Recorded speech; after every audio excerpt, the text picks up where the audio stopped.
किनभने राष्ट्रको हितमा बोल्न कोही पनि अप्ठ्यारो मान्नु पर्दैन। हाम्रो के स्वार्थ छ? मैले अघि तपाईँको सायागरको एयरपोर्ट मेरो पनि स्वार्थ छैन।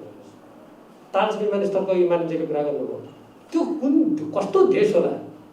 रारा जस्तो ठाउँमा पर्यटकको जो ओरिनुपर्ने ठाउँमा विमानस्थल त्यहाँको जीविसले खन्नुपर्ने। म तपाईँलाई सम्झना दिलाउँ, साँपेबुगरको एयरपोर्टमा म त्यहाँको हाई स्कुल पढ्ने बेला मैले छालामा माटो राखेर मैले तानेको छु। हाम्रो पनि पसिना बगेको छ। अनि आज यत्रो सरकार जनता बनेपछि अनि एउटा त्यहाँको ठेक्कापट्टाको तपाईँ त्यहाँ एग्रिमेन्ट गरिदिनुहुन्न होइन, पैसा छैन भन्नुहुन्छ। अर्को कुनै ठाउँमा चाहिँ अरबौँ रुपियाँ लगानी भएको छ। अनि सन्तुलन विकासको खोजी कहाँ गर्ने त? अनि कहाँ जान खोजेको बुझ्ने हामीले। त्यस कारणले गर्दा यसमा के छ भने यहाँ कुराहरू हामीले प्रश्न राख्नुपर्छ। तर तपाईँले एउटा अन्तिममा शब्द प्रयोग गर्नुभयो, मेरो पनि अन्तिम त्यसको लागि मेरो भनाइ छ, राजनीतिक कारणले एयरपोर्ट कृपया नबनाउनुहोस्। यदि राजनीतिक कारणले एयरपोर्ट बन्छ भने त्यो निन्दनीय छ, मेरो लागि पनि अर्काको लागि। राजनीतिक कारणले एयरपोर्ट बनाउने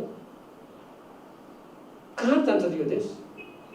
कुन चाहिँ मन्त्रीलाई मन लाग्यो भोलि म पर्यटन मन्त्री होला मान्न सक्छ? मलाई काम मन लाग्यो राजनीतिक कारणले मेरो भोट बढाउन एयरपोर्ट बनाइदिनु, यो भनेको कुनै जिम्मेवार तरिका होइन। यो क ख ग घ ङ जसले पनि यस्तो कुरामा म त के भन्छु भने एउटा देशप्रति जागरुक अडान लिने कुनै पनि कर्मचारी कुनै पनि व्यक्तिले त्यहाँ अडान लिनुपर्छ। पद भने त के सर्वकालिक छ कोही यो दुनियाँमा? हामी मान्छेको जीवन त छैन, हामी कुन दिन मर्छौँ त्यो त प्रकृतिमा जन्मेको दिन सबैको ठेगाना लाग्छ भने जस्तै।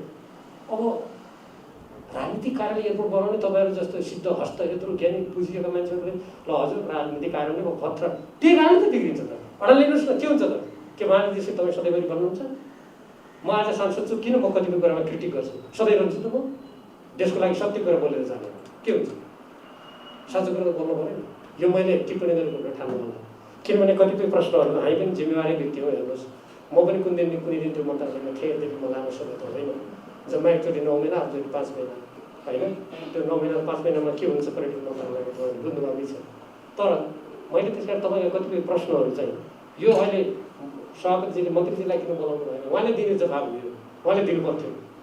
किनभने तपाईँले कर्मचारीको हैसियतले त्यहाँ समस्या उठाएपछि मन्त्रीले राजनीतिक कुर्सीमा बसेर जवाब दिनु पर्थ्यो। सभापतिजीले महानिर्देशकलाई नै अचानकमा हालौँ भनेर बोलाउनु भएको हुन्छ, उहाँलाई नबोलाएको थाहा छैन मलाई होइन। म नत्र म उहाँलाई प्रश्न गर्ने थिएन, मन्त्रीजीसँग थिएन, सोध्दै त्यो हुन्थ्यो। त जे होस्, यसलाई अन्यथा नलिनु होला। प्रश्न उठिसकेपछि समितिमा उठेका कतिपय विषयहरूमा यो अन्तर्क्रिया गर्न आवश्यक भएको कुरा मैले यो कुरातर्फ ध्यान आकर्षित गर्न चाहेँ। धन्यवाद।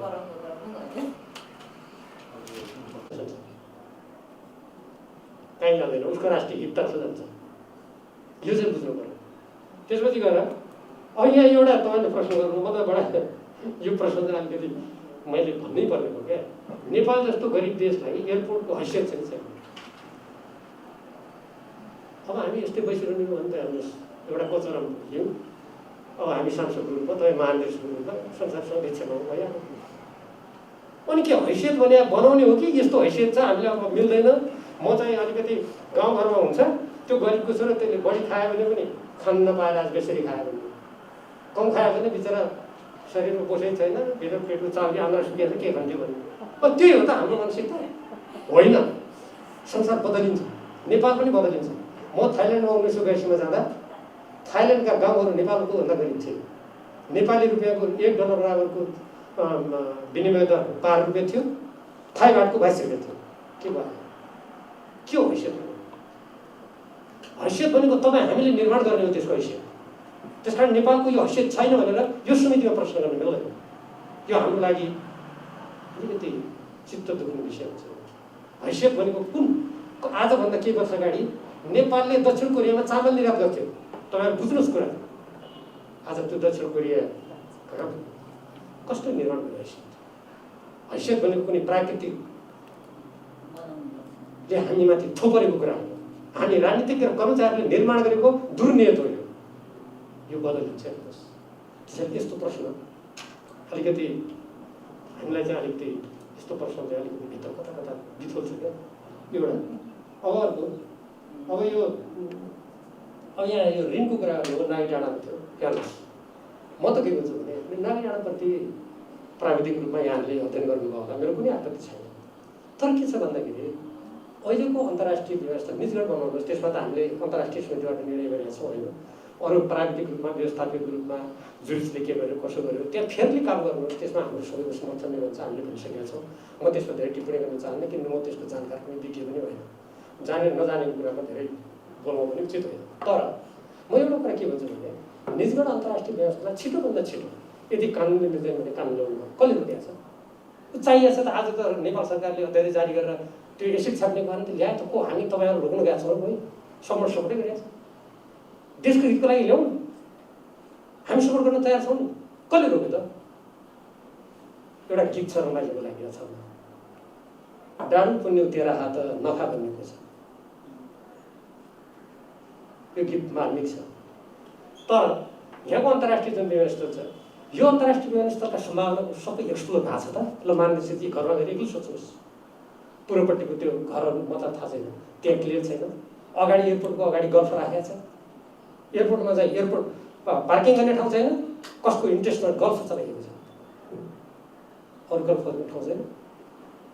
यहीँ गरौँ न, यो 17 अरब सोट लिनुपर्ने भने ल 17 अरब लगानी गर्नु तपाईँ महानिर्देशक भएर त्यहाँ लगानी गर्नु, त्यहाँ सबै मैले अघि भनेको योजनामा जानुहोस् त, त्यहाँ कति त्यसले एडजस्ट गर्छ।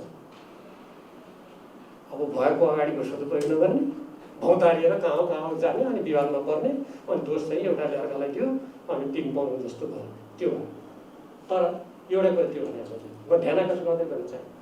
अब कसरी अगाडि बढेको छ, हामी कसरी जाने, सिङ्गापुर विमानस्थल कसरी चलिरहेको छ भन्दा म भन्छु, उहाँले भन्नुपर्थ्यो कसरी चलिरहेको छ, तर म यो भन्छु सिङ्गापुर एयरपोर्ट चाङ्गी एयरपोर्ट हो त्यसको नाउँ।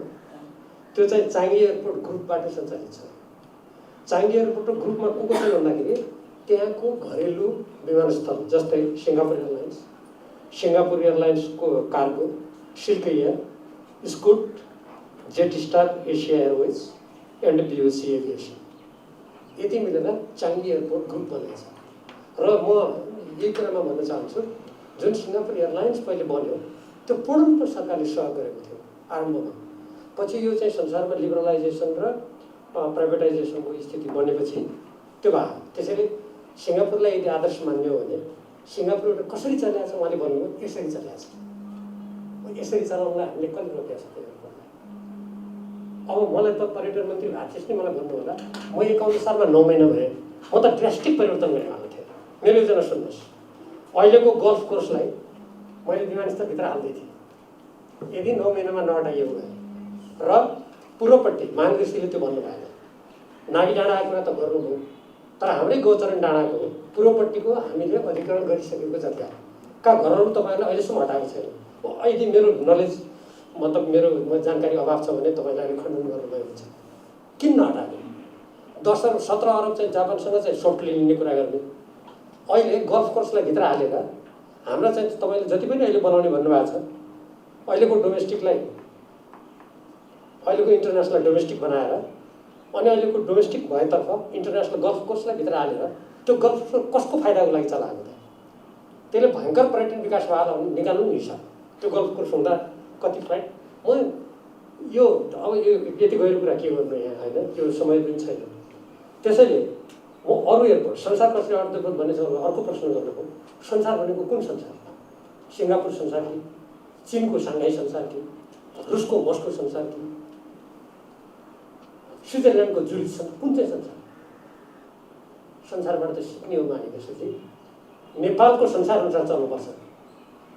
आजको नेपालको सबभन्दा ठुलो कुरा तपाईँले जवाब दिनु भएन कि संसारको कुन एयरपोर्टमा सेक्युरिटी चेक भइसकेपछि भित्र अर्को एयरलाइन्सले चेक गर्छ मलाई भन्नुहोस्। संसार कहाँ पुगेको छ भनेर हेर्नुहोस्, प्रश्न यहाँ चाहिँ नगर्नुहोस् कृपया होइन। हामी पनि संसार बुझेकै मान्छे छौँ। संसार भनेको सापेक्षिक कुरा हो र आफ्नो देशको सापेक्षतामा अरूबाट सिक्ने हो, अरूबाट सिक्न हामी खुला छौँ। भारतको तपाईँले कुरा गर्नुभयो, अब मलाई त्यो समय छैन होइन। भारतका विमानस्थलहरू मुख्य कुरा के हुन्छ भन्नुहुन्छ भने देशको राष्ट्रिय हित र सुरक्षालाई केन्द्रबिन्दुमा राख्नु। अहिले हेर्नुहोस् त हाम्रो देशमा ऋणको स्थिति, एउटा कहीँबाट ऋण आउँदा डेप ट्र्यापको कुरा आउँछ, अर्को ठाउँबाट आउँदा म दिनदिनै ऋण ल्याएको मात्रै सुनिरहेको छु रेडियोमा आजकल। त्यो ऋण चाहिँ सुमधुर मगमग बास्ना आउने, अन्तबाट ऋण लिएपछि डेप ट्र्यापमा पऱ्यो भन्ने त्यो कुनै। अब यो हुन त सरकार चलाउने पार्टी तै होस्, तैँले के गरिरहेको छ तपाईँले भन्यो भने त्यो त म स्वीकार गर्छु। तर हाम्रो एउटा संरचनागत समस्या छ हाम्रो शासन प्रणालीमा आरम्भदेखि नै, यो मैले भन्नुपर्छ। त्यस कारणले गर्दाखेरि यहाँ मैले के भने भने यदि कानुनमा अस्पष्टता छ भने स्पष्ट पार्नुहोस्। हिजो राजनीतिक अस्थिरता थियो, अहिले बहुमतको सरकार छ, गर्नुहोस्। कहाँ कहाँ अस्पष्टता छ ल्याउनुहोस् न, हामी सपोर्ट छ। एक त्यसैले मैले जवाब दिनु पऱ्यो भन्ने कसैले सरकारमा अस्थिरता थियो भन्नु, अहिले स्थिर सरकार छ, गर्नुहोस्। तपाईँको पनि कार्यकाल निश्चितै छ। त्यसपछि गएर 22 वर्ष सरकारले सञ्चालन गर्दैन भन्नु, तपाईँको स्टेटमेन्ट आंशिक मात्र सत्य हो। अहिले समय छैन। म दर्जनौं कसरी सरकारले प्रमोट गरेर आफ्नो देशको हित गरेका छन्, कसरी आफ्ना राष्ट्रिय हेर्नुहोस्। म अमेरिकामा पहिलोचोटि जाँदाखेरि प्यानम भन्ने एयरलाइन्स थियो, प्यानम बाहेक अरूमा टिकट काटेर जान पाइँदैन थियो। यदि अमेरिकाको त्यो गेस्ट हो भने के भन्नुहुन्छ? पछि त्यो प्यानम मर्ज भएर गयो, युनाइटेड एयर्स छ अहिले। अनि आफ्नो राष्ट्रिय दृष्टिकोणबाट चल्दैन कुनै चिज। लगानी कसरी कम्बाइन गर्ने भन्ने कुरा हुनसक्दछ।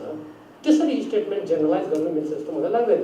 हो, हामी अलिकति हाम्रो ओपन स्काई पोलिसी भयो भने हामीले त्यो मानेकै छौँ होइन। एउटा कुरा त्यो। अब यो कालो सूचीमा तपाईँहरूको चाहिँ यो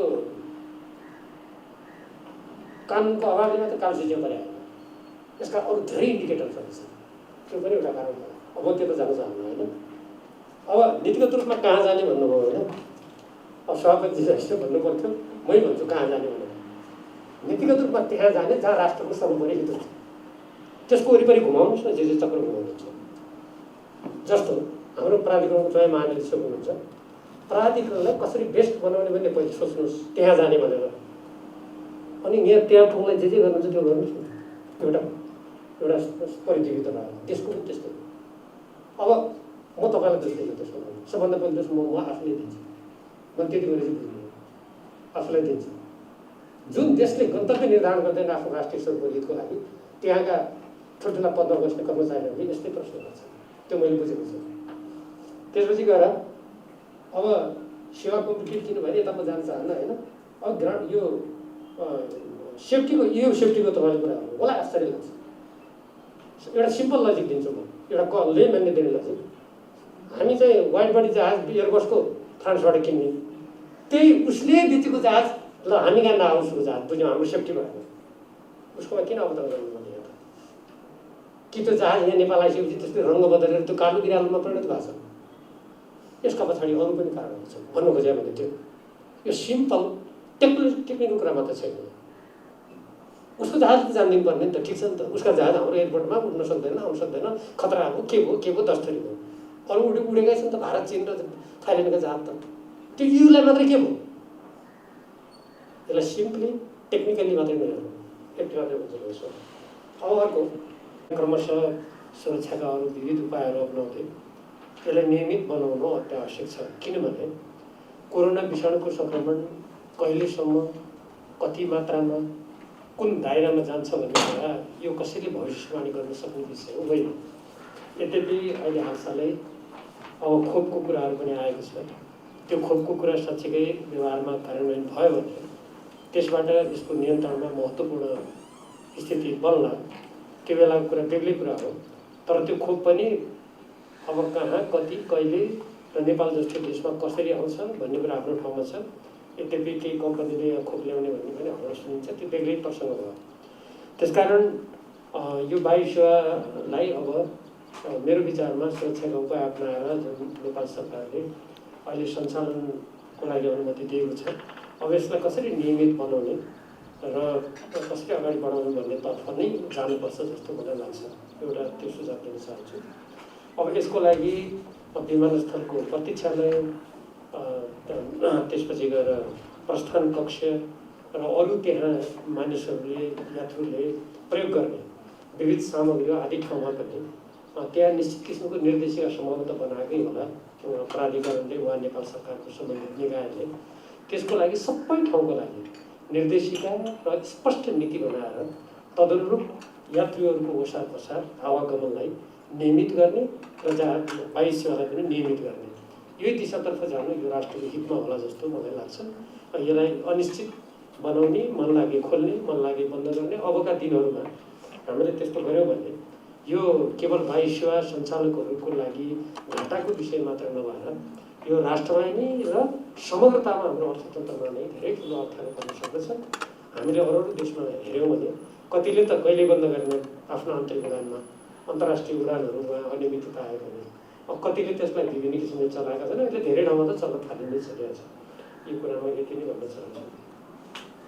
यो कोरोना सङ्क्रमणका सन्दर्भमा हाम्रो वायु सेवालाई कसरी चलाउने भन्ने मलाई लागेको यी सामान्य कुराहरू हो। यो कुनै मैले यहाँहरूको गहिरो अध्ययन गरेर एकदम विशेषज्ञ विचार बनाएको होइन कि हामीले देखेको र अहिलेको अवस्थालाई ध्यानमा राखेर यो सुझाव म दिन चाहन्छु। अब अर्को यो निर्माणको कुरा जुन गर्नुभयो मानव ऋषिजीले, अब निर्माणको सन्दर्भमा पनि हामी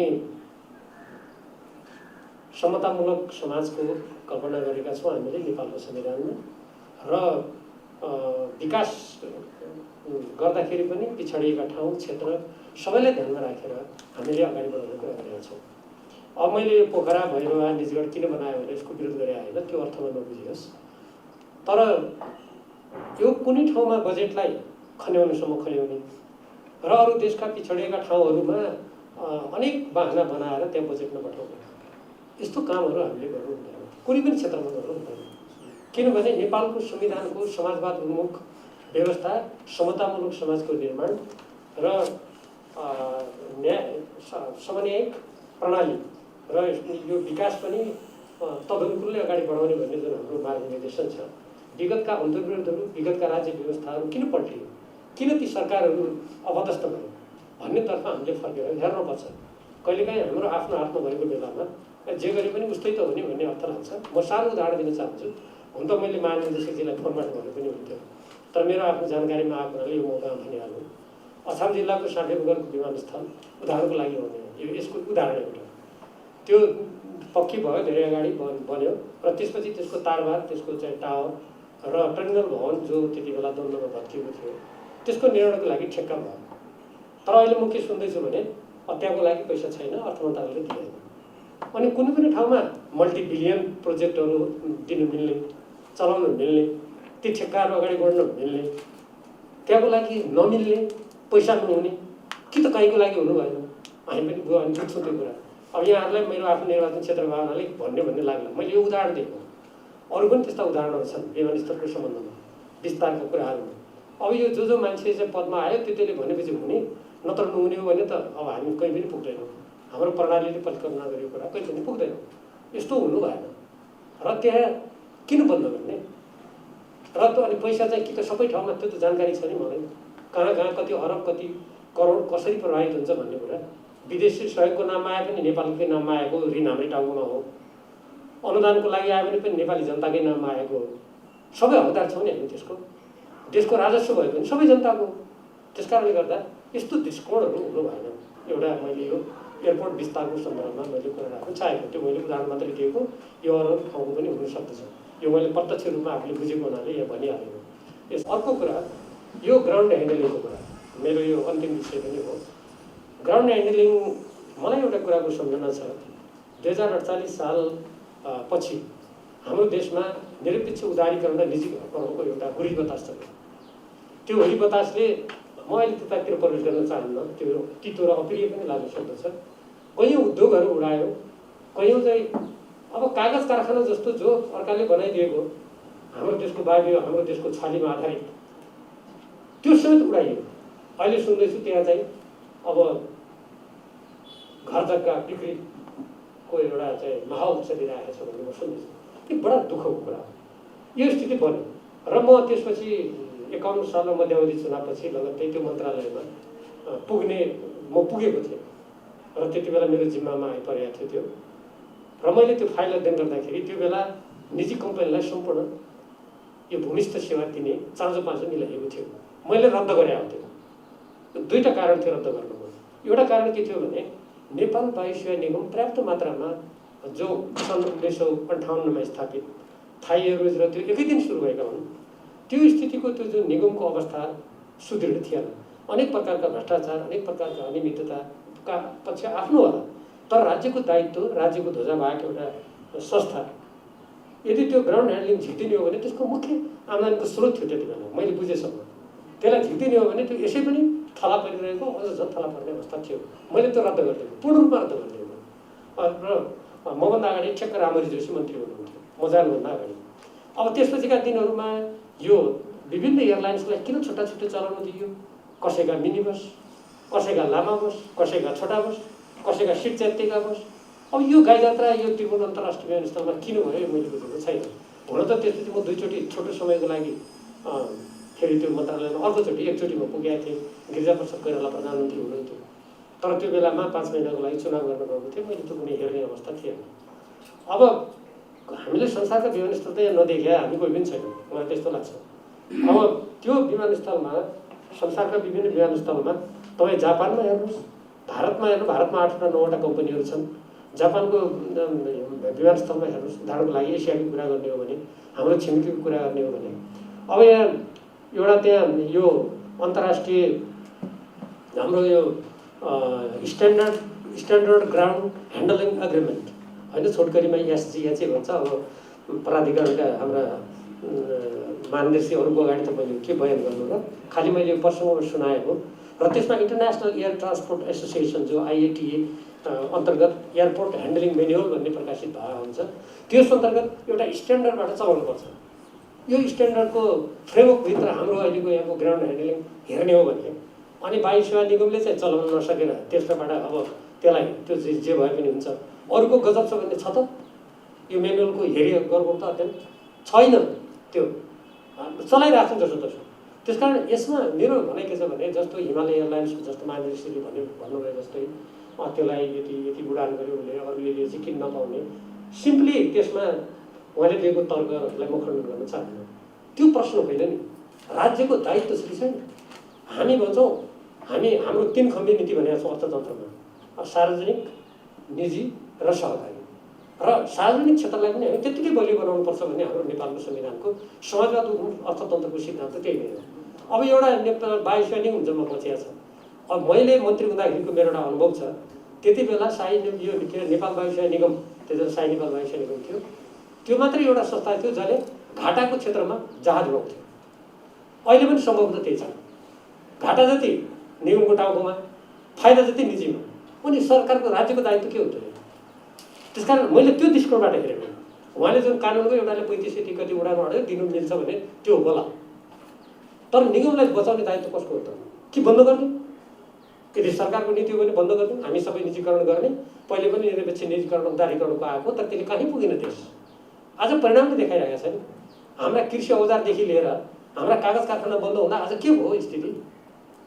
हाम्रो राष्ट्रको आज हालत के छ? त्यो त देखिएकै छ नि।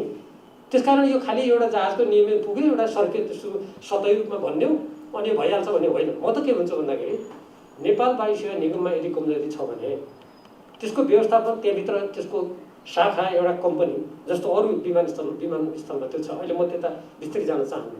यो अहिले नेटमा हेर्नुभयो भने सबै आउँछ। यो कुनै मैले ठुलो जान्ने भएर यहाँ विशेषज्ञ विचार पनि दिनु पर्दैन, सबै छर्लङ्गै छ, सबै देशमा हुन्छ त्यो। हामी अरू देशका विमानस्थलमा त्यो यात्रु बोक्ने जहाज 10 थरीका देख्छौँ, त्यो गाडी 10 थरीका देखेका छौँ हामीले कतै? कमसेकम एकरूपता हुन्छ, त्यसको स्ट्यान्डर्ड हुन्छ। अनि थाईसँग कसको साँठगाँठ भयो उसलाई दियो। हुँदा हाम्रो विमानस्थलमा इन्डियन एयरलाइन्सले त्यो छुट्टै एक्सेल राखेर किन दिएको? यो कुन चाहिँ राष्ट्रको स्वाभिमानी र कुन चाहिँ देशको यो सार्वभौमसत्ताको कदर हो? संसारमा कोही छ त्यस्तो? विमानस्थलभित्र छुट्टै एउटा कुनै देशको जहाजलाई अझ यता हाम्रो चाहिँ सुरक्षा जहाज भइसकेपछि उसले छुट्टै त्यहाँ राखेर चाहिँ एउटा चाहिँ बनाएर मान्छेलाई राख्ने, यस्तो पनि हुन्छ? यो हाम्रो सार्वभौमसत्तामाथिको अपमान हो। यो कसले गर्छ? यो अधिकार कहाँबाट आउँछ? म त बुझ्दिनँ। यो यस्तो पनि हामी देख्छौँ। त्यसकारण यो प्रश्न भनेको हिमालयलाई दिने हो, कसलाई नदिने भन्ने होइन। यो नेपाल वायु सेवा निगमलाई बाँकी राख्ने कि सिद्ध्याउने भन्ने कुरासँग गाँसिन्छ। यदि सिद्ध्याउने खोजिएको छ भने पनि खोला आउनु पर्यो। यो अब हुँदैन, यो सरकार केही हुँदैन। नेपालको संविधानले लेख्दै गर्छ समाजवाद भनेको हामीलाई कहाँबाट आम्दानी हुन्छ, कुन कम्पनीसँग हाम्रो साँठगाँठ छ, हामी त्यसैसँग चोचोमोचो मिलाएर ठ्याक पार्छौँ भन्नु पर्यो। होइन भने यो चाहिँ ग्राउन्ड ह्यान्डलिङमा यो नेपाल वायु सेवा निगमलाई बचाउने हो अहिलेको स्थिति भने। अहिले त झनै यो अहिलेको यो कोरोना संक्रमणले गर्दा के छ हालत? झनै एउटा अप्ठ्यारो अवस्था छ। अब भोलिका दिनमा मैले अघि भने कतिपय पिछडिएका क्षेत्रहरूमा जहाज चलाउनु पर्यो भने घाटा खाएर कोही निजी जहाज जानेवाला छैन। मैले तपाईँलाई भनेको मैले नेपाल एयरलाइन्स यो के हाम्रो वायु सेवा संस्था सञ्चालकहरूसँग छलफल गरेर त्यति बेलाको अहिले कानुन के छ मलाई थाहा छैन, त्यति बेला 40% उनीहरूले सेवाको क्षेत्रमा उडान गर्ने भन्ने नियम थियो। कसैले नउडाउने। मैले मन्त्रीबाट सबलाई मिटिङ बोलाएँ, सबले शर्त गरेर उडाउने भन्यो। म मन्त्रीबाट हटेको भोलिपल्ट सबभन्दा पहिले टिप्पणीमा त्यही कुरा खारिज भयो जो घाटाको क्षेत्रमा उडाउने सहमति गरेका थियो। अर्को मन्त्री चाहिँ म नाम लिन चाहन्छु, भोलिपल्ट आएको दिन त्यो बताउनु। यसरी हुन्छ र त्यस कारणले गर्दाखेरि म त अहिले पनि के भन्छु भने नेपाल वायुसेना निगममा हाम्रो ध्वजावाहक संस्था भएको हुनाले त्यहाँभित्र कुनै त्रुटि छ भने अब म यो महानिर्देशक जी र प्राधिकरणलाई मात्रै भन्दैन, उहाँहरूको काम के हो जस्तो पनि मलाई लाग्दैन। नेपाल सरकारले त्यसलाई के सुधार गर्नुपर्छ, त्यहाँभित्र त्यसको सिस्टर कम्पनी खडा गर्नुपर्छ कि त्यसका साधन स्रोत इक्विपमेन्ट कहाँ कहाँ के गर्नुपर्छ। हामी यत्रो बहुमतको सरकार छ अनि कसले गर्छ त यो, त्यो गर्नु पर्यो। तर त्यहाँ चाहिँ हाम्रो अन्तर्राष्ट्रिय विमानस्थलमा त्यहाँका गाडीहरू के दोहोऱ्याउनु कुनै एकरूपता छैन। मैले अघि भनेको आइएटिएको त्यो मेनुअल अनुसार छ नि छैन, त्यो काम चलाउ तहको मात्रै छ।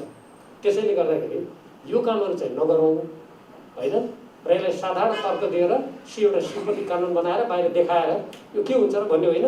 म त के भन्छु भने अहिले नेपालको स्थिति नेपालको राष्ट्रिय हितको सम्वर्धन गर्ने हो र हाम्रो आफ्नो ध्वजावाहकलाई पनि जोगाउने हो भने सबै विमानस्थललाई दिएको ग्राउन्ड ह्यान्डलिङ बन्द गर्नुपर्छ। एउटा बरु एउटा कम्पनी बनाएर हामीले आफ्नो सरकारको सेवाई भनौँ न अर्ध लगानी गरेर बरु अरूलाई पनि त्यसको व्यवस्थापनको कम्पोनेन्ट दिएर विमानस्थलमा एकरूपता ल्याउने गरिकन त्यहाँ भएका साधन स्रोतहरू यसो प्रेजेन्टेबल हेर्दाखेरि पनि ठिक्कका देखिने गरेर जानुपर्दछ। र यो अब जुन जुन विमानस्थल चलाए त्यसले गर्ने, कसले कसै बसमा हाल्ने, कसले के हाल्ने मानौँ कि हाम्रो अन्तर्राष्ट्रिय विमानस्थल अराजकताको एउटा निकृष्ट नमुना नहोस्, यो चाहिँ हामी नगरौँ भन्ने मेरो सुझाव छ। र हाम्रो यो समितिले पनि यसतर्फ ध्यान दियोस् भन्ने कुरा म राख्न चाहन्छु। धन्यवाद।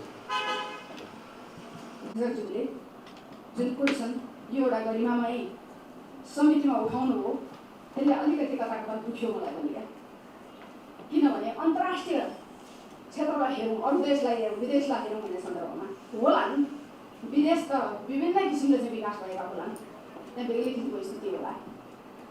तर एउटा सम्पन्न घर परिवारको मान्छे र एउटा गरिब घर परिवारको मान्छे, आखिर दुईटै परिवारका मान्छे त खाएरै बाँच्छन् होला नि, होला 84 व्यञ्जन खान्छन् होला।